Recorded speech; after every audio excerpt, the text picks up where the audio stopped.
ಎಲ್ಲರಿಗೂ ನಮಸ್ಕಾರ. ನವಚೇತನ ಎಜುಕೇಷನ್ ಚಾನಲ್ಗೆ ಎಲ್ಲರಿಗೂ ಸ್ವಾಗತ. ನಾನು ಇವತ್ತು ಆಯ್ಕೆ ಮಾಡಿಕೊಂಡಿರುವಂತಹ ವಿಷಯ ಶೈಕ್ಷಣಿಕ ಮನೋವಿಜ್ಞಾನ. ಈ ಒಂದು ವಿಷಯದಲ್ಲಿ ಬರುವಂತಹ ಒಂದು ಪ್ರಮುಖವಾದ ಟಾಪಿಕ್ ಅಂದರೆ ಕಲಿಕಾ ನ್ಯೂನತೆಗಳು. ಕಲಿಕಾ ನ್ಯೂನತೆಗಳ ಮೇಲೆ ನಮಗೆ TET ಪರೀಕ್ಷೆ ಹಾಗೂ GPSTR ಪರೀಕ್ಷೆಗಳಲ್ಲಿ 1 ಅಥವಾ 2 ಅಂಕದ ಪ್ರಶ್ನೆಗಳನ್ನು ಪ್ರತಿ ಬಾರಿ ಕೇಳಿದ್ದಾರೆ. ಈ ಬಾರಿಯೂ ಸಹಿತ ಕೇಳ್ತಾರೆ.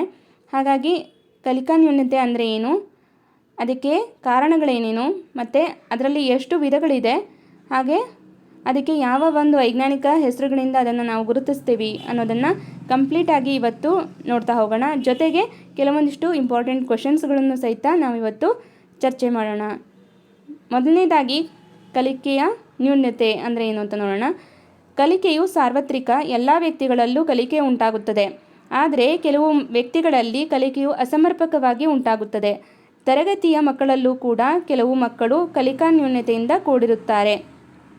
ಇಂತಹ ಕಲಿಕಾ ನ್ಯೂನತೆಯು ಮಗುವಿನ ಕಲಿಕಾ ಸಮಸ್ಯೆಗೆ ಕಾರಣ ಆಗಿರುತ್ತೆ. ಈ ರೀತಿಯ ಮಕ್ಕಳು ಸಾಮಾನ್ಯ ಮಕ್ಕಳಿಗಿಂತ ಕಲಿಕಾ ವೇಗದಲ್ಲಿ ಮತ್ತು ಕಲಿಕೆಯ ಪ್ರಮಾಣದಲ್ಲಿ ಹಿಂದಿರುತ್ತಾರೆ ಅನ್ನುವಂಥದ್ದು. ಅಂದರೆ ಈಗ ನಾವು ಒಂದು ಶಾಲೆ ಅಥವಾ ಒಂದು ತರಗತಿಯನ್ನು ನೋಡಿದಾಗ ಎಲ್ಲ ಮಕ್ಕಳು ಒಂದೇ ರೀತಿಯ ಬುದ್ಧಿಶಕ್ತಿಯಿಂದ ಕೂಡಿರುವಂತಹ ಮಕ್ಕಳಿರೋದಿಲ್ಲ. ಕೆಲವು ಮಕ್ಕಳು ದಡ್ಡರಾಗಿರ್ತಾರೆ, ಇನ್ನು ಕೆಲವರು ಸರಾಸರಿ ಬುದ್ಧಿಶಕ್ತಿಯನ್ನು ಹೊಂದಿರುತ್ತಾರೆ, ಇನ್ನು ಕೆಲವರು ಪ್ರತಿಭಾವಂತರಾಗಿದ್ದರೆ ಇನ್ನು ಕೆಲವರು ಸೃಜನಶೀಲ ವಿದ್ಯಾರ್ಥಿಗಳನ್ನು ಸಹಿತ ನಾವು ನೋಡ್ತೀವಿ. ಹಲವಾರು ವೈವಿಧ್ಯತೆಯಿಂದ ಕೂಡಿರುವಂತಹ ವಿದ್ಯಾರ್ಥಿಗಳನ್ನು ನಾವು ನೋಡ್ತೀವಿ. ಜೊತೆಗೆ ಇನ್ನು ಕೆಲವು ವಿದ್ಯಾರ್ಥಿಗಳಲ್ಲಿ ಓದೋದಕ್ಕೆ ಮತ್ತು ಬರೆಯೋದಕ್ಕೆ, ಮ್ಯಾಥ್ಸ್ ಮಾಡೋದಕ್ಕೆ ಸಹಿತ ಅವರು ಸಮಸ್ಯೆಯನ್ನು ಎದುರಿಸ್ತಾ ಇರ್ತಾರೆ. ಈ ರೀತಿ ಬರೆಯೋದಕ್ಕೆ ಸಮಸ್ಯೆ ಇದ್ದರೆ ಅಥವಾ ಓದೋದಕ್ಕೆ ಸಮಸ್ಯೆ ಇದ್ದರೆ, ಮ್ಯಾಥ್ಸ್ ಮಾಡೋದಕ್ಕೆ ಸಮಸ್ಯೆ ಇದ್ದರೆ, ಮಾನಸಿಕವಾಗಿ ಖಿನ್ನತೆಯಿಂದ ಕೂಡಿದರೆ ನಾವು ಅಂತಹ ವಿದ್ಯಾರ್ಥಿಗಳನ್ನು ವೈಜ್ಞಾನಿಕವಾಗಿ ಒಂದು ಹೆಸರುಗಳಿಂದ ನಾವು ಅದನ್ನು ಗುರುತಿಸ್ತೀವಿ. ಆ ಸಮಸ್ಯೆಗೆ ಒಂದು ವೈಜ್ಞಾನಿಕ ಹೆಸರುಗಳಿದೆ. ಆ ಸಮಸ್ಯೆಗಳನ್ನು ನಾವು ಇಂತಹ ಗುಂಪಿಗೆ ಸೇರಿದಂತಹ ವಿದ್ಯಾರ್ಥಿಗಳು ಇವರು ಅಂತ ನಾವು ಗುರುತಿಸ್ತೀವಿ. ಆ ರೀತಿಯ ವೈಜ್ಞಾನಿಕ ಹೆಸರುಗಳೇನು ಅನ್ನೋದನ್ನು ನಾವು ಇವತ್ತು ನೋಡ್ತಾ ಹೋಗೋಣ. ಸಮಸ್ಯೆ ಮತ್ತು ಅದಕ್ಕೆ ಇರುವಂತಹ ವೈಜ್ಞಾನಿಕ ಹೆಸರುಗಳು ಯಾವುದು ಅನ್ನೋದನ್ನು ನಾನು ನಿಮಗೆ ಇವತ್ತು ಒಂದು ಚಾರ್ಟ್ನ ಮೂಲಕ ಕಂಪ್ಲೀಟಾಗಿ ನಿಮಗೆ ಹೇಳ್ತಾ ಹೋಗ್ತೀನಿ. ನೀವು ಕಂಪ್ಲೀಟಾಗಿ ನೋಡಿದ್ರೆ ಖಂಡಿತವಾಗ್ಲೂ ಈ ಒಂದು ಸೆಷನ್ ನಿಮಗೆ 1 ಅಂಕವನ್ನು ತಂದುಕೊಡುತ್ತೆ. ಅದರಲ್ಲಿ ಯಾವುದೇ ಡೌಟ್ ಇಲ್ಲ. ಈಗ ಮೊದಲನೇದಾಗಿ ಕಲಿಕಾ ನ್ಯೂನತೆ ಏನು ಅನ್ನೋದಕ್ಕೂ ಮೊದಲು ಅದಕ್ಕೆ ಕಾರಣಗಳೇನು, ಅಂದರೆ ಅದರಲ್ಲಿರುವಂಥ ವಿಧಗಳನ್ನು ನೋಡೋಕ್ಕೂ ಮೊದಲು ಕಾರಣಗಳೇನೇನು ಅನ್ನೋದನ್ನು ನೋಡ್ತಾ ಹೋಗೋಣ. ಇಲ್ಲಿ ಅನುವಂಶೀಯತೆ ಅನ್ನೋದು ಮುಖ್ಯ ಕಾರಣ ಆಗಿರುತ್ತೆ. ಒಂದು ಕುಟುಂಬದಲ್ಲಿ ಸದಸ್ಯರು ಅಲ್ಲಿರುವಂಥ ತಂದೆ ತಾಯಿ ಅಥವಾ ಅಜ್ಜ ಅಜ್ಜಿ ಸಮಸ್ಯೆಯನ್ನು ಎದುರಿಸ್ತಾ ಇದ್ದರೆ ಅದು ಮಕ್ಕಳಿಗೂ ಸಹಿತ ಬಳುವಳಿಯಾಗಿ ಬರುತ್ತೆ ಅನ್ನುವಂಥದ್ದು. ಇದರಿಂದಾಗಿ ಕಲಿಕೆಯಲ್ಲಿ ನ್ಯೂನತೆ ಉಂಟಾಗತ್ತೆ ಅನ್ನೋದು ಮೊದಲನೇ ಕಾರಣವಾದರೆ, ಇನ್ನು ಗರ್ಭಾವಸ್ಥೆಯ ಕಾಲದಲ್ಲಿ ತಾಯಿಯ ಅನಾರೋಗ್ಯ, ತಾಯಿ ಗರ್ಭವತಿಯಾಗಿದ್ದಾಗ ಒಂದು ಅನಾರೋಗ್ಯದಿಂದ ಕೂಡಿದರೆ ಅದು ಮಕ್ಕಳ ಕಲಿಕೆಯ ಮೇಲೆ ಪರಿಣಾಮವನ್ನು ಬೀರುತ್ತೆ ಅನ್ನುವಂಥದ್ದು. ಗರ್ಭಾವಸ್ಥೆಯ ಸಂದರ್ಭದಲ್ಲಿ ಮಾದಕ ವಸ್ತು ಅಥವಾ ಮದ್ಯಪಾನ ಸೇವನೆಯನ್ನು ಮಾಡಿದರೆ ಅದು ಮಕ್ಕಳಲ್ಲಿ ಒಂದು ನ್ಯೂನತೆಯನ್ನು ಉಂಟು ಮಾಡುತ್ತೆ ಅನ್ನುವಂಥದ್ದು. ಇನ್ನು ಅವಧಿಗೂ ಮೊದಲು ಮಗುವಿನ ಜನನ ಆದರೆ, ಅಂದರೆ 9 ತಿಂಗಳಿಗೂ ಮೊದಲೇ ಒಂದು ಮಗುವಿನ ಜನನ ಆದರೆ ಅಥವಾ 7ನೇ ತಿಂಗಳಲ್ಲಿ ಮಗು ಹುಟ್ಟಿದರೆ ಅಥವಾ 8ನೇ ತಿಂಗಳಲ್ಲಿ ಮಗುವಿನ ಜನನ ಆಗಿದ್ದರೆ ಅದು ಕೆಲವೊಂದು ಸಂದರ್ಭದಲ್ಲಿ ಮಾತ್ರ ಮಕ್ಕಳಲ್ಲಿ ಕೆಲವು ನ್ಯೂನತೆಯನ್ನು ಉಂಟು ಮಾಡುತ್ತೆ ಅನ್ನುವಂಥದ್ದು. ಅಥವಾ ಅವಧಿಗೂ ಮೀರಿ ಮಗುವಿನ ಜನನ ಆದರೆ ಅದು ಸಹಿತ ಕಾರಣ ಆಗುತ್ತೆ. ಇನ್ನು ಒಂದು ವೇಳೆ ಮಗುವಿನ ತೂಕ ಕಡಿಮೆ ಇದ್ದರೆ, ಅಂದರೆ ಅಗತ್ಯಕ್ಕಿಂತ ತೂಕ ಕಡಿಮೆ ಇರುವಂತಹ ಮಕ್ಕಳಲ್ಲೂ ಸಹಿತ ನ್ಯೂನತೆ ಉಂಟಾಗುತ್ತೆ. ಯಾಕಂದರೆ ಬ್ರೈನ್ ಚಿಕ್ಕದಾಗಿರುತ್ತೆ ಅಥವಾ ಬ್ರೈನ್ ಸರಿಯಾಗಿ ಡೆವಲಪ್ ಆಗಿರಲ್ಲ ಅಥವಾ ಮಗುವಿನ ತೂಕದಲ್ಲಿ ಕಡಿಮೆ ಇದ್ದರೆ ಅದು ಕೆಲವೊಂದಿಷ್ಟು ವೈಕಲ್ಯತೆಗಳಿಗೆ ಅಥವಾ ನ್ಯೂನತೆಗಳಿಗೆ ಕಾರಣ ಆಗುತ್ತೆ ಅನ್ನುವಂಥದ್ದು. ಇನ್ನು ಜನನದ ನಂತರ ಆಮ್ಲಜನಕದ ಕೊರತೆ, ಇದು ಮುಖ್ಯ ಆಗಿರುವಂಥದ್ದು. ಈಗ ಒಂದು ಮಗು ಆಫ್ಟರ್ ಬರ್ತ್ ಅದಕ್ಕೆ ಸಫಿಷಿಯೆಂಟ್ ಒಂದು ಆಕ್ಸಿಜನ್ ಸಪ್ಲೈ ಆಗ್ತಾ ಇರಬೇಕು ಬ್ರೈನಿಗೆ. ಇಲ್ಲದೆ ಹೋದರೆ ಅದು ಶಾಶ್ವತವಾಗಿ ಬುದ್ಧಿಮಾಂದ್ಯ ಮಗುವಾಗಿ ಮಾರ್ಪಡುವಂತಹ ಸಾಧ್ಯತೆ ಹೆಚ್ಚಾಗಿರುತ್ತೆ. ಹಾಗಾಗಿ ನಮ್ಮ ಇವಾಗ ಹಾಸ್ಪಿಟಲ್ಗಳಲ್ಲಿ ವಿಜ್ಞಾನ ಇವಾಗ ಮುಂದುವರೆದಿದೆ. ಆ ರೀತಿಯ ಒಂದು ಸಮಸ್ಯೆ ಆಗಬಾರ್ದು ಅಂತ ಪ್ರಿಕಾಷನನ್ನು ಈಗ ಆಲ್ರೆಡಿ ಎಲ್ಲ ಹಾಸ್ಪಿಟಲ್ಗಳಲ್ಲೂ ಈ ರೀತಿಯ ಒಂದು ವ್ಯವಸ್ಥೆಯನ್ನು ಮಾಡ್ಕೊಂಡಿರ್ತಾರೆ. ಮಕ್ಕಳಿಗೆ ಆಕ್ಸಿಜನ್ ಕರೆಕ್ಟಾಗಿ ಸಪ್ಲೈ ಆಗೋ ರೀತಿಯ ಒಂದು ವ್ಯವಸ್ಥೆಯನ್ನು ಮಾಡ್ಕೊಂಡಿರ್ತಾರೆ. ಇವೆಲ್ಲವೂ ಸಹಿತ ಜನನದ ಸಂದರ್ಭದಲ್ಲಿ ಅಥವಾ ಜನನದ ನಂತರ ಆ ಒಂದು ಶಿಶುವಿಗೆ ಒಂದು ಕಾರಣಗಳಿಂದ ಒಂದು ನ್ಯೂನತೆ ಉಂಟಾಗುತ್ತೆ ಅನ್ನೋದು ಇವೆಲ್ಲ ಕಾರಣಗಳಾದರೆ, ಇನ್ನು ಜನನದ ನಂತರ ಕೆಲವೊಂದಿಷ್ಟು ಕಾರಣಗಳಿಂದ ನ್ಯೂನತೆ ಉಂಟಾಗುತ್ತೆ. ಆ ಕಾರಣಗಳು ಏನೇನು ಅನ್ನೋದನ್ನು ನೋಡ್ತಾ ಹೋಗೋಣ. ಜನನದ ನಂತರ ಉಂಟಾಗುವಂತಹ ಘಟನೆಗಳು ಅಂದರೆ ಅಪಘಾತಗಳಿಂದ ತಲೆಗೆ ಗಾಯಗಳಾದಾಗ ಅಥವಾ ಪೌಷ್ಟಿಕಾಂಶದ ಅಭಾವ ಉಂಟಾದಾಗ, ಅಂದರೆ ಈಗ ಯಾವುದೋ ಒಂದು ಆ್ಯಕ್ಸಿಡೆಂಟಲ್ಲಿ ತಲೆಗೆ ಗಾಯ ಆಗಿತ್ತು ಅಂದ್ಕೊಳ್ಳಿ, ಅದು ಸಹಿತ ನ್ಯೂನತೆ ಉಂಟು ಮಾಡುತ್ತೆ. ಇನ್ನು ಪೌಷ್ಟಿಕಾಂಶದ ಅಭಾವ ಅಂದರೆ ಮಗು ಸೇವಿಸ್ತಿರುವಂತಹ ಆಹಾರದಲ್ಲಿ ಒಂದು ಪೌಷ್ಟಿಕಾಂಶತೆ ಇಲ್ಲದೆ ಇದ್ದಾಗ ಮಕ್ಕಳಲ್ಲಿ ಕಲಿಕಾ ನ್ಯೂನತೆ ಉಂಟಾಗುತ್ತೆ ಅನ್ನುವಂಥದ್ದು. ಅಥವಾ ವಿಷಕಾರಿ ವಸ್ತುಗಳ ಸೇವನೆಯನ್ನು ಮಾಡಿದಾಗ ಅದು ಕಲಿಕೆಯಲ್ಲಿ ನ್ಯೂನತೆ ಉಂಟಾಗುತ್ತೆ. ಇನ್ನು ಮಕ್ಕಳ ಮೇಲಿನ ದೌರ್ಜನ್ಯವೂ ಸಹಿತ ಕಾರಣ ಆಗ್ಬೋದು. ಇಲ್ಲಿ ಮುಖ್ಯವಾಗಿ ನೋಡಬೇಕಾಗಿರೋಂಥ ಏನು ಅಂದರೆ ಮಕ್ಕಳ ಮೇಲೆ ನಾವು ದೌರ್ಜನ್ಯವನ್ನು ಮಾಡಿದಾಗ ಇಲ್ಲಿ ಪೇರೆಂಟ್ಸ್ಗಳು ಇವಾಗ ತಂದೆ ತಾಯಿ ಇಬ್ಬರು ಕೆಲಸಕ್ಕೆ ಹೋಗಿರ್ತಾರೆ. ನಾವು ಇದು ಜಸ್ಟ್ ಒಂದು ಎಕ್ಸಾಂಪಲ್ ನಿಮ್ಗೆ ಹೇಳ್ತಾ ಇರೋದಷ್ಟೇ. ನಾವು ಎಷ್ಟೋ ಮೀಡಿಯಾಗಳಲ್ಲಿ ಟಿ ವಿಗಳಲ್ಲಿ ನೋಡ್ತಾ ಇರ್ತೀವಿ, ಮೊಬೈಲ್ಗಳಲ್ಲಿ ಎಷ್ಟೋ ವಿಡಿಯೋಗಳನ್ನು ನೋಡಿದ್ದೀವಿ. ತಂದೆ ತಾಯಿ ಕೆಲಸಕ್ಕೆ ಹೋದಾಗ ಅವರನ್ನು ನೋಡ್ಕೊಳ್ತಾ ಇರುವಂತಹ ಸೇವಕಿಯರು ಮಗುವಿಗೆ ಒಂದು ರೀತಿಯ ವಿಚಿತ್ರವಾದ ದೌರ್ಜನ್ಯವನ್ನು ಕೊಡುವಂತಹ ಚಿತ್ರಗಳನ್ನು ನೋಡಿದ್ದೀವಿ. ಆ ಮಗುವನ್ನು ತಗೊಂಡು ಜೋರಾಗಿ ಬಿಸಾಕುವಂತಹ ಒಂದು ಚಿತ್ರಗಳನ್ನು ಅಥವಾ ಸಿಕ್ಕಾಪಟ್ಟೆ ಹೊಡೆಯುವಂಥ ಚಿತ್ರಗಳನ್ನು ಇವೆಲ್ಲವನ್ನು ನಾವು ನೋಡ್ತಿರ್ತೀವಿ. ಈ ರೀತಿಯ ಒಂದು ವರ್ತನೆ ಮಗುವಿನ ಜೊತೆ ನಡೆದಾಗ ಅದು ಮಕ್ಕಳಲ್ಲಿ ನ್ಯೂನತೆಗಳನ್ನು ಉಂಟು ಮಾಡುತ್ತೆ. ಶಾಶ್ವತವಾಗಿ ಮಕ್ಕಳು ಸಮಸ್ಯೆಯನ್ನು ಎದುರಿಸುವಂತಾಗತ್ತೆ. ಇದು ಸಹಿತ ಒಂದು ನ್ಯೂನತೆಗೆ ಕಾರಣವಾಗಿರುವಂತಹ ಒಂದು ಅಂಶ. ಈಗ ನೆಕ್ಸ್ಟು ಈಗ ನಾವು ನೋಡಿದ್ವಲ್ಲ ಕಾರಣಗಳು, ಇವೆಲ್ಲವೂ ಸಹಿತ ಮಕ್ಕಳಲ್ಲಿ ನ್ಯೂನತೆಯನ್ನು ಉಂಟು ಮಾಡುತ್ತೆ. ಈಗ ನಾವು ಯಾವ ವಿಧದ ನ್ಯೂನತೆಗಳಿದೆ ಅನ್ನೋದನ್ನು ನೋಡ್ತಾ ಹೋಗೋಣ. ಈಗ ಇಲ್ಲಿ ನೀವು ಒಂದು ಚಿತ್ರವನ್ನು ನೋಡ್ತಾ ಇದ್ದೀರಾ. ಡಿಸ್ಕ್ಯಾಲ್ಕುಲಿಯಾ ಅಂತ ಇದೆ, ಡಿಸ್ಗ್ರಾಫಿಯಾ, ಡಿಸ್ಪ್ರಾಕ್ಸಿಯಾ ಅಂತ ಇದೆ, ಡಿಸ್ಲೆಕ್ಸಿಯಾ ಅಂತ ಇದೆ, ಆಮೇಲೆ ADHD ಅನ್ನುವಂಥದ್ದಿರುತ್ತೆ. ಇವೆಲ್ಲವನ್ನು ಸಹಿತ ನಾವು ಇವತ್ತು ಏನೇನಿದೆ ಇದರಲ್ಲಿ ಅಂಶಗಳು ಅನ್ನೋದನ್ನು ನೋಡ್ತಾ ಹೋಗೋಣ. ಈಗ ಮೊದಲನೇದಾಗಿ ಯಾವ ಒಂದು ಕಲಿಕಾ ನ್ಯೂನತೆಗಳಿದೆ ಅನ್ನೋದನ್ನು ಪಟ್ಟಿ ಮಾಡಿದ್ದೀನಿ, ಅದನ್ನು ನೋಡ್ತಾ ಹೋಗೋಣ. ಡಿಸ್ಲೆಕ್ಸಿಯಾ ಇದೆ, ಡಿಸ್ಗ್ರಾಫಿಯಾ, ಡಿಸ್ಕ್ಯಾಲ್ಕ್ಯುಲಿಯಾ, ಡಿಸ್ಫೋನಿಯಾ, ಡಿಸ್ಫಾಜಿಯಾ, ಡಿಸ್ಥೀಮಿಯಾ, ಡಿಸ್ಪ್ರಾಕ್ಸಿಯಾ, ಅಮ್ನೀಸಿಯಾ, ಆಟಿಸಮ್ಮು, ಆಮೇಲೆ ಡಿಸ್ಮಾರ್ಫಿಯಾ. ಇದನ್ನು ಡಿಸ್ಮಾರ್ಫಿಯಾ ಅಥವಾ ಡಿಸ್ಮಾರ್ಫಿಮಿಯಾ ಅಂತಲೂ ಸಹಿತ ಕರೀತಾರೆ. ಇನ್ನು ಡಿಸ್ಟೋಪಿಯಾ, ADHD ಇವೆಲ್ಲವೂ ಸಹಿತ ನ್ಯೂನತೆಯ ವಿಧಗಳು. ಓಕೆ, ಇವೆಲ್ಲವನ್ನು ನಾವು ವೈಜ್ಞಾನಿಕ ಹೆಸರುಗಳು ಅಂತ ಹೇಳ್ಬೋದು. ಇದನ್ನು ನಾವು ಯಾವ ರೀತಿಯ ಒಂದು ಸಮಸ್ಯೆಯನ್ನು ಯಾವ ಒಂದು ವೈಜ್ಞಾನಿಕ ಹೆಸರಿನಿಂದ ಗುರುತಿಸ್ತೀವಿ ಅನ್ನೋದನ್ನು ನಾವು ಪ್ರಮುಖವಾಗಿ ನೆನಪಿಟ್ಕೊಳ್ಬೇಕು. ಯಾಕಂದರೆ ನಮಗೆ ಪ್ರಶ್ನೆಗಳು ಬರೋದು ಆ ಒಂದು ಹೆಸರನ್ನು ಕೊಡ್ತಾರೆ, ವೈಜ್ಞಾನಿಕವಾಗಿರುವಂತಹ ಹೆಸರನ್ನು ಕೊಡ್ತಾರೆ. ನಾವು ಅದು ಏನು ಅನ್ನೋದನ್ನು ನಾವು ಉತ್ತರದಲ್ಲಿ ಆಯ್ಕೆ ಮಾಡಬೇಕಾಗತ್ತೆ. ಈಗ ನಾವು ಒಂದೊಂದಾಗೆ ನೋಡ್ತಾ ಹೋಗೋಣ. ನಾನಿಲ್ಲಿ ನಿಮಗೆ ಕನ್ನಡ ಮತ್ತು ಇಂಗ್ಲೀಷ್ ವಿವರಣೆ ಎರಡನ್ನೂ ಕೊಡ್ತಾ ಇದ್ದೀನಿ. ಕಾರಣ ಇಷ್ಟೇ, ನಮಗೆ ಕನ್ನಡ ಪೆಡಾಗಜಿಯಲ್ಲೂ ನಮಗೆ ಪ್ರಶ್ನೆಗಳು ಬಂದಿದೆ, ಇಂಗ್ಲೀಷ್ ಪೆಡಾಗಜಿಯಲ್ಲೂ ಪ್ರಶ್ನೆ ಬಂದಿದೆ ಇದ್ರ ಮೇಲೆ, ಮತ್ತು ಸೈಕಾಲಜಿ ಮೇಲೂ ಸಹಿತ ನಮಗೆ ಪ್ರಶ್ನೆಗಳನ್ನು ಕೇಳಿದ್ದಾರೆ. ಇದು ಸೈಕಾಲಜಿಗೆ ಮಾತ್ರ ಸಂಬಂಧಪಟ್ಟಿದ್ದು ಅಂತ ನೀವು ಅಂದ್ಕೊಳ್ಬೇಡಿ. ಇದು ನಮಗೆ ಭಾಷೆಯನ್ನು ಕಲಿಬೇಕಾದ್ರೆ ಓದೋದಕ್ಕೆ ಬರೆಯೋದಕ್ಕೆ ಸಮಸ್ಯೆ ಉಂಟಾದರೆ ಅಲ್ಲೂ ಸಹಿತ ನಮಗೆ ಪ್ರಶ್ನೆಗಳನ್ನು ಇದನ್ನು ಕೇಳಿದ್ದಾರೆ ಆಲ್ರೆಡಿ. ನಮಗೆ ಇಂಗ್ಲೀಷ್ ಪೆಡಾಗಜಿಯಲ್ಲಿ ಒಂದು ಪ್ರಶ್ನೆ ಬಂದಿದೆ ಡಿಸ್ಲೆಕ್ಸಿಯಾ ಮೇಲೆ. ಸೊ ಇವತ್ತು ಎಲ್ಲವನ್ನು ನಾವು ನೋಡ್ತಾ ಹೋಗೋಣ. ಒಂದೇ ಸೆಷನ್ನಲ್ಲಿ 3 ವಿಷಯ ರಿವಿಷನ್ ಆದಂಗೆ ಆಗತ್ತೆ ನಿಮಗೆ ಇವತ್ತು. ಮೊದಲನೇದಾಗೇನಿದೆ ಡಿಸ್ಲೆಕ್ಸಿಯಾ. ನಾನು ಇಂಗ್ಲೀಷಲ್ಲೂ ಹೇಳ್ತೀನಿ, ಕನ್ನಡದಲ್ಲೂ ಹೇಳ್ತಾ ಹೋಗ್ತೀನಿ, ಎರಡೂ ಕಡೆ ನೋಡ್ತಾ ಹೋಗಿ. ಈಗ ಮೊದಲನೇದು ಡಿಸ್ಲೆಕ್ಸಿಯಾ. ಮಕ್ಕಳು ಓದಿನಲ್ಲಿ ತೊಂದರೆಯನ್ನು ಅನುಭವಿಸ್ತಾ ಇದ್ದರೆ ಅದನ್ನು ನಾವು ಡಿಸ್ಲೆಕ್ಸಿಯಾ ಅಂತ ಹೇಳ್ತೀವಿ. ಇಂಗ್ಲೀಷಲ್ಲಿ ರೀಡಿಂಗ್ ಡಿಸಾರ್ಡರ್. ಈಗ ಫಾರ್ ಎಕ್ಸಾಂಪಲ್ ವಾರ್ ಅಂತ ಇದ್ದರೆ ಅದನ್ನು ರಾ ಅಂತ ಓದೋದು, ಸಾ ಅಂತ ಇದ್ದರೆ ವಾಸ್ ಅಂತ ಓದೋದು, ನ್ಯೂಕ್ಲಿಯರ್ ಅಂತ ಇದ್ದರೆ ಅನ್ಕ್ಲಿಯರ್ ಅಂತ ಓದೋದು, ಗಾಡ್ ಅಂತ ಇದ್ದರೆ ಅದನ್ನು ಡಾಗ್ ಅಂತ ಓದೋದು, ಅಥವಾ ಬಿ ಮತ್ತು ಡಿ ನಡುವೆ ಸಮಸ್ಯೆಯನ್ನು ಎದುರಿಸ್ತಾ ಇರುತ್ತೆ, ಅಥವಾ ಕ್ಯೂ ಮತ್ತು ಪಿನ ನಡುವೆ ಗುರುತಿಸೋಕ್ಕೆ, ಅಂದರೆ ಅದನ್ನು ಗುರುತಿಸಿ ಸರಿಯಾಗಿ ಓದೋಕ್ಕೆ ಒಂದು ಸಮಸ್ಯೆಯನ್ನು ಎದುರಿಸ್ತಾ ಇದ್ದರೆ ಅದನ್ನು ನಾವು ಡಿಸ್ಲೆಕ್ಸಿಯಾ ಅಂತ ಹೇಳುವಂಥದ್ದು. ಇದು ಓದಿಗೆ ಸಂಬಂಧಪಟ್ಟಂತಹ ತೊಂದರೆ. ಡಿಸ್ಲೆಕ್ಸಿಯಾ ಅಂದರೆ ಓದಿಗೆ ಸಂಬಂಧಪಟ್ಟಿರೋದು ಅನ್ನೋದನ್ನ ನೆನ್ಪಿಟ್ಕೊಂಡ್ರೆ ಸಾಕಾಗತ್ತೆ. ಇನ್ನು ಡಿಸ್ಕ್ಯಾಲ್ಕ್ಯುಲಿಯಾ, ಇದು ಹೆಸರೇ ಸೂಚಿಸುತ್ತೆ, ಇದು ಗಣಿತಕ್ಕೆ ಸಂಬಂಧಪಟ್ಟಿರೋದು ಅಂತ. ಇಲ್ಲಿ ಅಂಕಗಣಿತದಲ್ಲಿ ತೊಂದರೆಯನ್ನು ಅನುಭವಿಸ್ತಾ ಇದ್ದರೆ ಅದನ್ನು ಡಿಸ್ಕ್ಯಾಲ್ಕ್ಯುಲಿಯಾ ಅಂತ ಹೇಳ್ತೀವಿ. ಇಲ್ಲಿ ಕ್ಯಾಲ್ಕುಲೇಷನ್ ಅನ್ನೋದನ್ನು ಗಣಿತಕ್ಕೆ ಸಂಬಂಧಪಟ್ಟಿರೋದು ಅಂತ ನೆನ್ಪಿಟ್ಕೊಂಡ್ರೆ ಡಿಸ್ಕ್ಯಾಲ್ಕ್ಯುಲಿಯಾ ಅನ್ನೋದು ಈಸಿಯಾಗಿ ನೀವು ನೆನ್ಪಿಟ್ಕೊಳ್ಬೋದು. ಮ್ಯಾಥಮೆಟಿಕಲ್ ಡಿಸಾರ್ಡರ್, ಇಲ್ಲಿ ಎಕ್ಸಾಂಪಲ್ 110 ಅಂತ ಇದೆ. ಒಂದು ಮಗುವಿಗೆ ನಾವು 110 ಬರಿ ಅಂದರೆ ಅದು 1 ಬರೆದು ಅದ್ರ ಮುಂದೆ 1 0 ಅಂತ ಬರೆಯಲ್ಲ, 100 ಮತ್ತು 10 ಅಂತ ಬರೆದ್ರೆ ಆ ಮಗುವಿಗೆ ಏನು ಸಮಸ್ಯೆ ಇದೆ, ಡಿಸ್ಕ್ಯಾಲ್ಕ್ಯುಲಿಯಾ ಸಮಸ್ಯೆ ಇದೆ ಅಂತ ನಾವು ಸುಲಭವಾಗಿ ಕಂಡುಹಿಡ್ಕೋಬೋದು.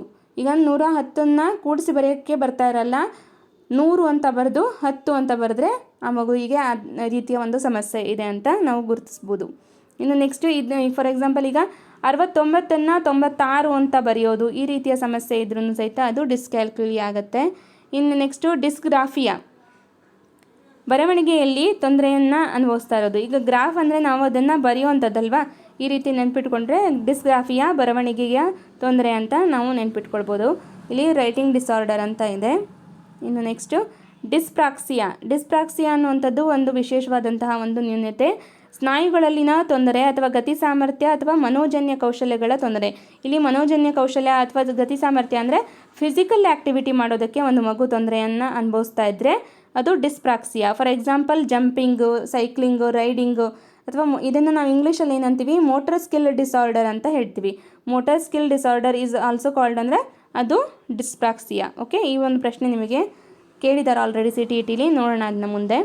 ಇನ್ನು ಡಿಸ್ಥೀಮಿಯಾ ಅಂದರೆ ಮಾನಸಿಕ ಖಿನ್ನತೆ, ಮಂಕಾಗಿರುವುದು, ಆಸಕ್ತಿ ಇಲ್ಲದೆ ಇರುವುದು, ಇದನ್ನು ನಾವು ಡಿಸ್ಥೀಮಿಯಾ ಅಂತ ಹೇಳ್ತೀವಿ. ಇಂಗ್ಲೀಷಲ್ಲಿ persistent mild depression, not active in anything, not interested in anything. ಈಗ ಯಾವುದೇ ಒಂದು ಮಗು ಒಂದು ಆಘಾತಕ್ಕೆ ಒಳಗಾಗ್ಬಿಟ್ರೆ ಅದಕ್ಕೆ ಕಲಿಕೆಯಲ್ಲಿ ಆಸಕ್ತಿ ಇರೋದಿಲ್ಲ. ಶಿಕ್ಷಕರು ಪಾಠ ಮಾಡ್ತಾ ಇದ್ರೂ ಅದು ಮಗುವಿನ ಮನಸ್ಸು ಅಲ್ಲಿ ಕೇಂದ್ರೀಕೃತವಾಗಿರೋದಿಲ್ಲ, ಅವಧಾನ ಇನ್ನೆಲ್ಲೋ ಇರುತ್ತೆ, ಮನಸ್ಸು ಇನ್ನೆಲ್ಲೋ ಇರುತ್ತೆ. ಯಾವ ಒಂದು ಆಘಾತ ಆಗಿರುತ್ತೋ ಅದರ ಬಗ್ಗೆನೇ ಯೋಚನೆ ಮಾಡ್ತಾ ಇರುತ್ತೆ.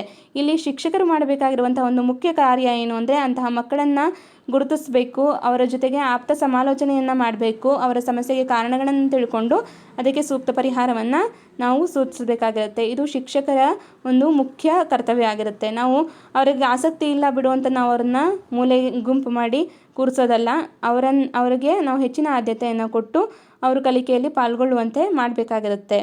ಓಕೆನಾ. ಇನ್ನು ನೆಕ್ಸ್ಟ್ ಅಫಾಜಿಯಾ ಅಥವಾ ಡಿಸ್ಫಾಜಿಯಾ ಅಂದರೆ ಇಲ್ಲಿ ಸಂವಹನ ನಡೆಸಲಿಕ್ಕೆ ಅಥವಾ ಮಾತನಾಡಲಿಕ್ಕೆ ಮಗು ತೊಂದರೆಯನ್ನು ಅನುಭವಿಸ್ತಿರುತ್ತೆ, ಅಥವಾ ಭಾಷಾ ಗ್ರಹಿಕೆಯ ಒಂದು ತೊಂದರೆ ಇರುತ್ತೆ, ಅಥವಾ ಭಾಷಾ ನ್ಯೂನ್ಯತೆ, ಇವೆಲ್ಲ ಸಮಸ್ಯೆಗಳಿದ್ದರೆ ಅದನ್ನು ನಾವು ಅಫಾಜಿಯಾ ಅಥವಾ ಡಿಸ್ಫಾಜಿಯಾ ಅಂತ ಹೇಳ್ತೀವಿ.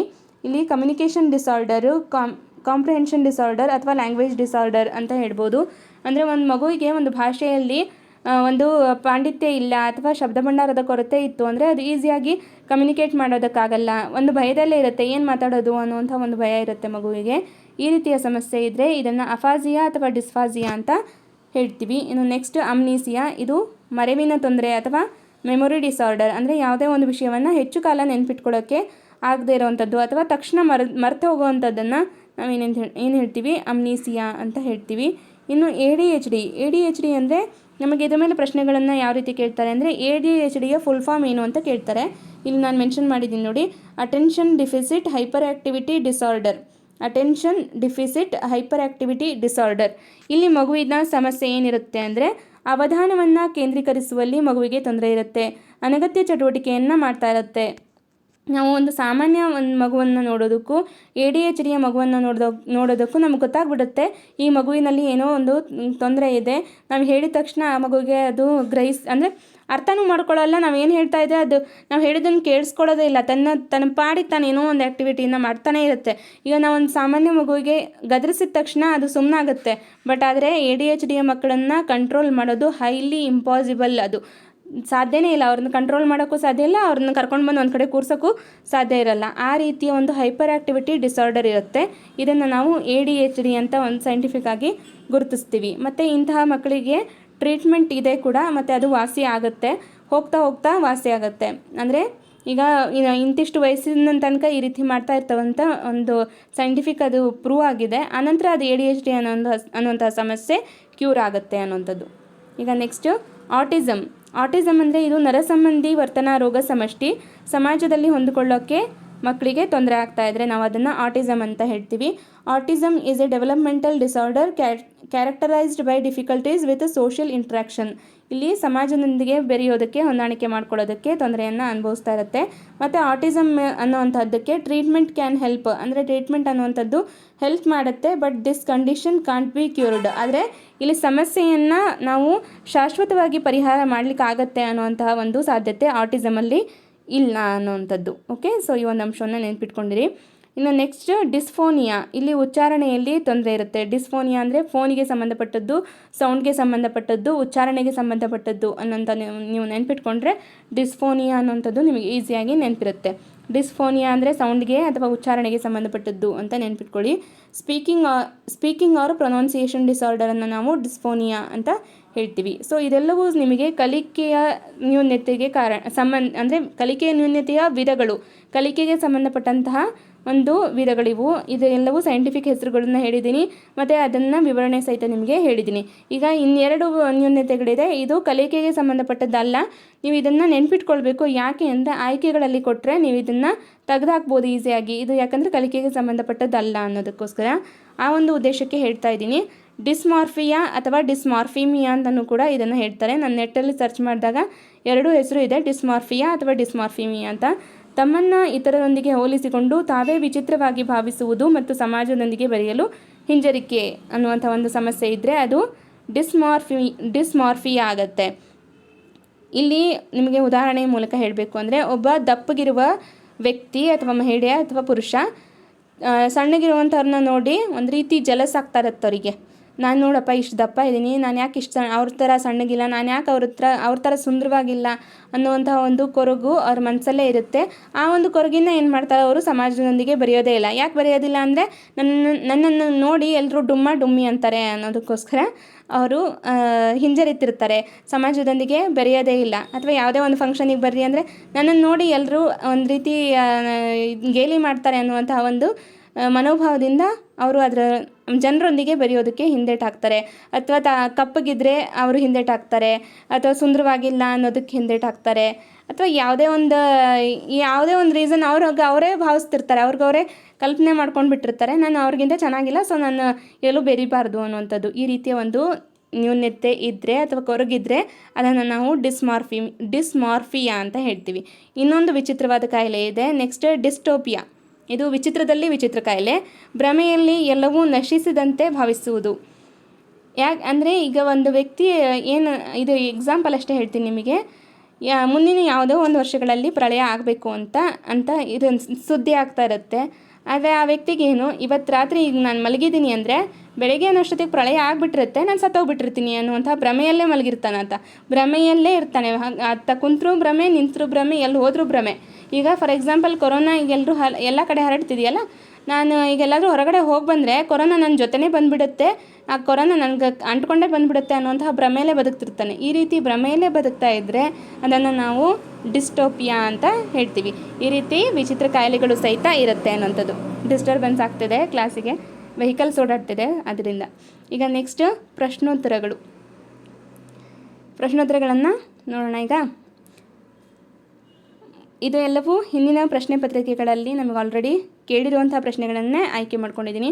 ಒಂದು ಮಗು 16 ಮತ್ತು 61 ನಡುವೆ ಬಿ ಮತ್ತು ಡಿ ನಡುವೆ ಇತ್ಯಾದಿ ಗೊಂದಲಕ್ಕೆ ಒಳಗಾಗುತ್ತದೆ. ಆ ಮಗುವಿನಲ್ಲಿ ಇರಬಹುದಾದ ನ್ಯೂನ್ಯತೆ ಅಥವಾ ದೋಷ, ಅದನ್ನು ನಾವು ಏನಂತ ಕರಿತೀವಿ ಅಂತ ಇದೆ. ಇಲ್ಲಿ ಕಲಿಕಾ ನ್ಯೂನ್ಯತೆ, ದೈಹಿಕ ನ್ಯೂನ್ಯತೆ, ದೃಷ್ಟಿ ನ್ಯೂನ್ಯತೆ, ಮಾನಸಿಕ ನ್ಯೂನ್ಯತೆ. ಇದಕ್ಕೆ ಉತ್ತರ ನಿಮಗೆ ಆಲ್ರೆಡಿ ಗೊತ್ತಾಗಿದೆ, ಕಲಿಕಾ ನ್ಯೂನ್ಯತೆ ಅನ್ನುವಂಥದ್ದು. ಪ್ರಶ್ನೆ ಈಸಿ ಬಂದುಬಿಟ್ರೆ ಎಷ್ಟು ಸುಲಭ ಅನಿಸುತ್ತಲ್ವಾ ಪರೀಕ್ಷೆಗಳಲ್ಲಿ. ಈ ರೀತಿ ಈಸಿ ಕ್ವಶನ್ಸೇ ಬರಲಪ್ಪ ಈ ಸರ್ತಿ ಅಲ್ವಾ. ಈಗ ನೆಕ್ಸ್ಟ್ ಡಿಸ್ಲೆಕ್ಸಿಯಾ. ಮಾನಸಿಕ ಅಸ್ವಸ್ಥತೆ, ವರ್ತನ ಅಸ್ವಸ್ಥತೆ, ವಾಚನ ಅಸ್ವಸ್ಥತೆ, ಬರವಣಿಗೆ ಅಸ್ವಸ್ಥತೆ. ಇಲ್ಲಿ ವಾಚನ ಅಸ್ವಸ್ಥತೆ ಅನ್ನುವಂಥದ್ದು ಸುಲಭ. ಇವಾಗ ನಮ್ಗೆ ಹಿಂದಿನ ಪ್ರಶ್ನೆ ಪತ್ರಿಕೆಗಳನ್ನು ನೋಡಿದಾಗ ಸುಲಭ ಆಗುತ್ತೆ. ಅದೇ ವರ್ಷ ನಾವು ಅಲ್ಲಿ ಪರೀಕ್ಷೆಯಲ್ಲಿ ಹಾಲಲ್ಲಿ ಕೂತ್ಕೊಂಡಾಗ ನಮಗದೆಲ್ಲವೂ ಕಷ್ಟ ಆಗ್ತಿರುತ್ತೆ. ಇದೆಲ್ಲ ಸಹಜ, ಇದು ಕಾಮನ್ ಅಲ್ವಾ. ನಾವು ಪರೀಕ್ಷೆಯನ್ನು ಎದುರಿಸುವಾಗ ಅದು ನಮಗೆ ಕಷ್ಟ ಆಗ್ತಿರುತ್ತೆ. ಅದೇ ಕ್ವಶನ್ ಪೇಪರ್ ನಮಗೆ ಮುಂದಿನ ವರ್ಷ ನೋಡಿದಾಗ ಅಯ್ಯೋ ಇಷ್ಟು ಈಸಿ ಇತ್ತಲ್ವ, ಎಷ್ಟು ತಪ್ಪಾಗಿ ಬಂದುಬಿಟ್ವಲ್ಲ ಅಂತ ಅನಿಸ್ತಾ ಇರುತ್ತೆ. ಇದೆಲ್ಲ ಜನರಲ್ ಅಂದರೆ ನಾವು ಚೆನ್ನಾಗಿ ಅಭ್ಯಾಸ ಮಾಡಿದರೆ ನಮಗೆಲ್ಲ ಪ್ರಶ್ನೆ ಪತ್ರಿಕೆಗಳು ಸುಲಭ ಆಗುತ್ತೆ. ಅದನ್ನ ಸುಲಭ ಮಾಡಬೇಕು ಅನ್ನೋ ಒಂದು ಚಿಕ್ಕ ಪ್ರಯತ್ನ ನಂದಷ್ಟೇ. ಇನ್ನು ನೆಕ್ಸ್ಟ್ ಡಿಸ್ಕ್ಯಾಲ್ಕುಲಿಯಾ ಎಂಬ ಸಮಸ್ಯೆಯು ಯಾವುದಕ್ಕೆ ಸಂಬಂಧಿಸಿದೆ? ಓದುವುದು, ಬರೆಯುವುದು, ಅಂಕಗಣಿತ, ಕಾಗುಣಿತ. ಯಾವುದಿದು? ಅಂಕಗಣಿತ ಅನ್ನುವಂಥದ್ದು ಸರಿಯಾದ ಉತ್ತರ. ಇಲ್ಲಿ ಓದುವುದೇನಾಗುತ್ತೆ? ಡಿಸ್ಲೆಕ್ಸಿಯಾ. ಬರೆಯೋದೇನಾಗುತ್ತೆ? Dysgraphia. Okay. Next, the first person who used the term learning disability was. ಇದು ಆ್ಯಕ್ಚುಲಿ ನಾನು ಫಸ್ಟಿಗೆ ಹೇಳಬೇಕಾಗಿತ್ತು. ಇದನ್ನು ವೆರಿ ಇಂಪಾರ್ಟೆಂಟ್ ಇದು. ಓಕೆ. ಕಲಿಕೆಯ ನ್ಯೂನ್ಯತೆ ಅನ್ನುವಂತಹ ಒಂದು ಕಾನ್ಸೆಪ್ಟನ್ನು ಮೊದಲು ಗುರುತಿಸಿದವ್ರು ಯಾರು ಅಂದರೆ Samuel Kirk. Learning disability in motor skill is called what ಅಂತ ಇದೆ. ಇಲ್ಲಿ ಡಿಸ್ಪ್ರಾಕ್ಸಿಯಾ ಅನ್ನುವಂಥದ್ದು ಸರಿಯಾದಂತಹ ಉತ್ತರ. ಮೋಟರ್ ಸ್ಕಿಲ್ ಡಿಸಾರ್ಡರ್ ಅಂದರೆ ಮನೋಜನ್ಯ ಕೌಶಲಗಳ ತೊಂದರೆಯನ್ನು ಅನುಭವಿಸ್ತಾ ಇದ್ದರೆ ಅದು ಡಿಸ್ಪ್ರಾಕ್ಸಿಯಾ ಆಗುತ್ತೆ. ಇನ್ನು ಲರ್ನಿಂಗ್ ಡಿಸಬಿಲಿಟಿ ಅನ್ನುವಂಥದ್ದು is a stable state or variable state ಅಂತ ಇದೆ. ಇಲ್ಲಿ ವೇರಿಯಬಲ್ ಸ್ಟೇಟ್ ಅಂದರೆ ಇದನ್ನ ಗುಣಪಡಿಸಲಿಕ್ಕೆ ಸಾಧ್ಯ ಆಗುತ್ತೆ ಅನ್ನೋಂಥ ಉತ್ತರವನ್ನು ಆಯ್ಕೆ ಮಾಡಬೇಕಾಗತ್ತೆ. ಸ್ಟೇಬಲ್ ಸ್ಟೇಟ್ ಅನ್ನುವಂಥದ್ದು ತಪ್ಪಾಗುತ್ತೆ, ಅದು ಶಾಶ್ವತವಾಗಿ ಉಳಿಯುವಂಥದ್ದಲ್ಲ. ಇನ್ನು ಡಿಸ್ಟಿಮಿಕ್ ಡಿಸಾರ್ಡರ್ ಈಸ್ ಆಲ್ಸೋ ಕಾಲ್ಡ್ ಅಂದರೆ ಇದನ್ನ ಸೊಮೆಟೋಫಾರ್ಮ್ ಡಿಸಾರ್ಡರ್ ಅಂತಲೂ ಸಹಿತ ಕರಿತೀವಿ. ಡಿಸ್ಟಿಮಿಕ್ ಡಿಸಾರ್ಡರ್ ಅಂದರೆ ಮಾನಸಿಕ ಖಿನ್ನತೆ ಇರುವಂತಹ ಒಂದು ನ್ಯೂನತೆ. ಇದನ್ನು ಡಿಸ್ಟಿಮಿಕ್ ಡಿಸಾರ್ಡರ್ ಅಥವಾ ಡಿಸ್ಟಿಮಿಯಾ ಡಿಸಾರ್ಡರ್ ಅಂತಲೂ ಕರೀತಾರೆ ಅಥವಾ ಸೊಮೆಟೋಫಾರ್ಮ್ ಡಿಸಾರ್ಡರ್ ಅಂತಲೂ ಕರಿತೀವಿ. ಇನ್ನು next orthopaedically impaired children are likely to have ಅಂತ ಇದೆ. ಇಲ್ಲಿ ಇವೆರಡೂ ಸರಿಯಾದಂತಹ ಉತ್ತರನೇ. ಇಲ್ಲಿ orthopaedically impaired children are likely to have ಅಂದರೆ ಈಗ ಅಂಗವೈಕಲ್ಯತೆಯಿಂದ ಕೂಡಿರುವಂತಹ ಒಂದು ವ್ಯಕ್ತಿಗೆ ಯಾವ ರೀತಿಯ ನ್ಯೂನತೆಗಳು ಉಂಟಾಗುತ್ತೆ ಅಂದರೆ ಡಿಸ್ಪ್ರಾಕ್ಸಿಯಾ ಅಥವಾ ಡಿಸ್ಪ್ರಾಕ್ಸಿಯಾ ಅಂದರೆ ಈಗ ಫಿಸಿಕಲ್ ಆ್ಯಕ್ಟಿವಿಟಿ ಮಾಡಲಿಕ್ಕೆ ಆಗದೇ ಇದ್ದರೆ ಅದು ಅಂಗವೈಕಲ್ಯತೆಗೆ ಸಂಬಂಧಪಟ್ಟಂತಹ ಸಮಸ್ಯೆ. ಇನ್ನು ಡಿಸ್ಗ್ರಾಫಿಯಾ ಇದು ಸಹಿತ ಅಂಗವೈಕಲ್ಯತೆಯ ಒಂದು ಸಮಸ್ಯೆ. ಈಗ ನಾವು ಕೈ ಅನ್ನುವಂಥದ್ದು ಒಂದು ಅಂಗ, ನಮಗೆ ಬರೆಯೋಕ್ಕೆ ತೊಂದರೆ ಆಗ್ತಾ ಇದ್ದರೆ ಅದು ಅಂಗವೈಕಲ್ಯತೆಯಿಂದ ಬರುವಂಥ ಒಂದು ಸಮಸ್ಯೆ ಅಂತ ಹೇಳ್ಬೋದು. ಸೊ ಇದು ಇವತ್ತಿನ 8 ಪ್ರಶ್ನೆಗಳು ಮತ್ತು ಇವೆಲ್ಲ ಮಾಹಿತಿಗಳು ನಿಮಗೆ ಈಸಿ ಅಂತ ಅನಿಸಿದೆ ಅಂತ ಅಂದ್ಕೊಳ್ತೀನಿ. ಇವೆಲ್ಲವೂ ಸಹಿತ ನಿಮಗೆ ಕೇಳುವಂಥದ್ದು ಏನೂ ಇಲ್ಲಿ ವೈಜ್ಞಾನಿಕ ಹೆಸರುಗಳನ್ನು ಕೇಳ್ತಾರೆ. ಡಿಸ್ಲೆಕ್ಸಿಯಾ ಅಂದ್ರೇನು, ಕ್ಯಾಲ್ಕುಲಿಯಾ ಅಂದ್ರೇನು, ಡಿಸ್ಗ್ರಾಫಿಯಾ, ಈ ರೀತಿ ನಮಗೆ ಪ್ರಶ್ನೆಗಳನ್ನು ಸುಲಭವಾಗಿ ಕೇಳ್ತಾಯಿದ್ರು. ಇವಾಗ ಇತ್ತೀಚಿನ ಒಂದು ಪ್ರಶ್ನೆ ಪತ್ರಿಕೆಯಲ್ಲಿ ಏನು ಮಾಡಿದ್ದಾರೆ ಅಂದರೆ ಕಾರಣಗಳನ್ನು ಕೇಳ್ತಾರೆ ಅಥವಾ ಇದನ್ನ ಅಂದರೆ ವಿವರಣೆಯನ್ನು ಕೊಟ್ಟು ಇದು ಯಾವ ಒಂದು ಸಮಸ್ಯೆ ಆಗಿರುತ್ತೆ ಅನ್ನೋದನ್ನ ಕೇಳ್ತಾರೆ. ಈ ರೀತಿಯ ಪ್ರಶ್ನೆಗಳನ್ನು ಕೇಳ್ತಾ ಇದ್ದಾರೆ. ಸೊ ನೀವು ಇದನ್ನೆಲ್ಲವನ್ನು ಬರ್ಕೊಳ್ಬೋದು ಅಥವಾ ನಿಮಗೆ ಇದು PDF ಬೇಕು ಅನ್ನೋದಾದರೆ ನೀವು ಪೇಯ್ಡ್ ಗ್ರೂಪಿಗೆ ಜಾಯ್ನ್ ಆಗ್ಬೋದು. ಪೇಯ್ಡ್ ಗ್ರೂಪ್ನ ಹೇಗೆ ಜಾಯ್ನ್ ಆಗ್ಬೋದು ಅಂತ ನಾನು ನಿಮಗೆ ನೆನ್ನೆ ಹೇಳಿದ್ದೀನಿ ಆಲ್ರೆಡಿ. ಆಸಕ್ತರು ನೀವು ಜಾಯ್ನ್ ಆಗ್ಬೋದು. ಇನ್ನು 40 ದಿನಗಳ ಸಮಯ ಇದೆ ಮತ್ತು 200ಕ್ಕಿಂತ ಹೆಚ್ಚಿನ PDFಗಳಿದೆ ಮತ್ತು ನಾನು ಮಾಡಿರುವಂತಹ ಎಲ್ಲ PDFಗಳನ್ನು ನಿನ್ನೆ ನಾವು ಪೇಯ್ಡ್ ಗ್ರೂಪ್ ಬ್ಯಾಚ್ನಲ್ಲಿ ಪ್ರೊವೈಡ್ ಮಾಡಿದ್ದೀವಿ. ನೀವು ಅದನ್ನು ಪಡ್ಕೊಳ್ಬೋದು. 200 ರೂಪೀಸ್ ಫೀಸನ್ನು ಪೇ ಮಾಡಿದರೆ 200ಕ್ಕಿಂತ ಹೆಚ್ಚು PDFಗಳು ನಿಮಗೆ ಲಭ್ಯ ಆಗುತ್ತೆ ಮತ್ತು ನಾನು ದಿನ ಮಾಡುವಂತಹ ಕ್ಲಾಸ್ನ PDFಗಳು ನಿಮಗೆ ಅಲ್ಲಿ ಸಿಗ್ತಾ ಹೋಗುತ್ತೆ. ಇಲ್ಲಿ ಯಾವುದೇ ಬಲವಂತ ಇಲ್ಲ. ನಿಮ್ಮ ಹತ್ರ ಬುಕ್ಸ್ಗಳಿದೆ, ನಾವೇ ಓದ್ಕೊಳ್ತೀವಿ ಅಂದರೆ ಅದು ಸರಿಯೇ, ಅದು ನಿಮಗೆ ಬಿಟ್ಟಿರೋದು. ನೀವು ಒಟ್ಟು ಹೇಗಾದರೂ ಓದಿ TETಯನ್ನು ಪಾಸ್ ಮಾಡಿಕೊಂಡು ನೆಕ್ಸ್ಟ್ ಕರೆಯುವಂತಹ GPSTR ಪರೀಕ್ಷೆಗೆ ನೀವು ಅರ್ಹತೆಯನ್ನು ಹೊಂದಲೇಬೇಕು. ಆ ಒಂದು ಉದ್ದೇಶದಿಂದ ಹೇಳ್ತಾ ಇರೋದು. ಸೊ ಇವತ್ತಿನ ಒಂದು ಸೆಷನ್ ನಿಮಗೆ ಹೇಗೆ ಅನ್ನಿಸ್ತು ಅನ್ನೋದನ್ನು ನನಗೆ ಕಮೆಂಟ್ ಮೂಲಕ ತಿಳಿಸಿ. ಈ ಒಂದು ಸೆಷನ್ ನಿಮಗೆ ಇಷ್ಟ ಆಗಿದ್ದರೆ ಲೈಕ್ ಮಾಡಿ ಮತ್ತು ಯಾರು ಇದೇ ಮೊದಲನೇ ಬಾರಿಗೆ ನೀವು ನೋಡ್ತಾ ಇದ್ದೀರ ಈ ವಿಡಿಯೋನ ಸಬ್ಸ್ಕ್ರೈಬ್ ಮಾಡಿಕೊಡಿ ಮತ್ತು ನಿಮ್ಮ ಫ್ರೆಂಡ್ಸ್ ಗ್ರೂಪ್ನೊಂದಿಗೆ ಶೇರ್ ಮಾಡಿ. ಎಲ್ರಿಗೂ ಸಹಿತ ಈ ಒಂದು ವಿಷಯ ತಲುಪಲಿ ಮತ್ತು ಈ ಒಂದು ಚಾನಲ್ನ ಪರಿಚಯ ಆಗಲಿ ಅಂತ ಹೇಳ್ತಾ ಇವತ್ತಿನ ಈ ಒಂದು ಸೆಷನನ್ನು ಮುಗಿಸ್ತಾ ಇದ್ದೀನಿ. ನೆಕ್ಸ್ಟ್ ಇನ್ನೊಂದು ಇಂಪಾರ್ಟೆಂಟ್ ಟಾಪಿಕ್ನ ತಗೊಂಡು ಮತ್ತು ನಾವು ಕ್ಲಾಸ್ನ ಕಂಟಿನ್ಯೂ ಮಾಡೋಣ ಅಂತ ಹೇಳ್ತಾ ಇವತ್ತಿನ ಸೆಷನನ್ನು ಮುಗಿಸ್ತಾ ಇದ್ದೀನಿ. Thank you all.